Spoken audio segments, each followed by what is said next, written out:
Hi everyone, आज मैं आप लोगों के लिए ऑटम की पेंटिंग लाई हूँ। आप लोग प्लीज़ कमेंट करके ज़रूर बताइएगा कि आपको ये कैसी लगी। इसके लिए मैंने मॉप ब्रश का इस्तेमाल किया है जो कि अच्छा इफ़ेक्ट देता है। मैं कलर को ज़्यादा गीला यूज नहीं कर रही हूँ, जिससे ऑटम लुक में अच्छा इफ़ेक्ट आएगा। इस तरह मैं धीरे धीरे ऑरेंज, रेड और येलो कलर को लगाती जाऊँगी।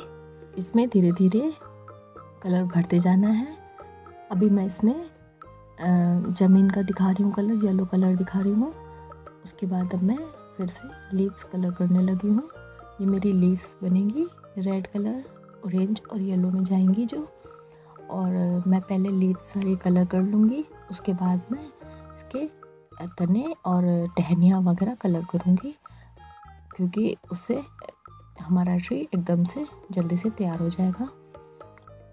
आप लोग जब इसे पूरा देखेंगे तभी आपको समझ में आएगा कि मैंने किस तरह से ऑटम पेंटिंग कलर की है।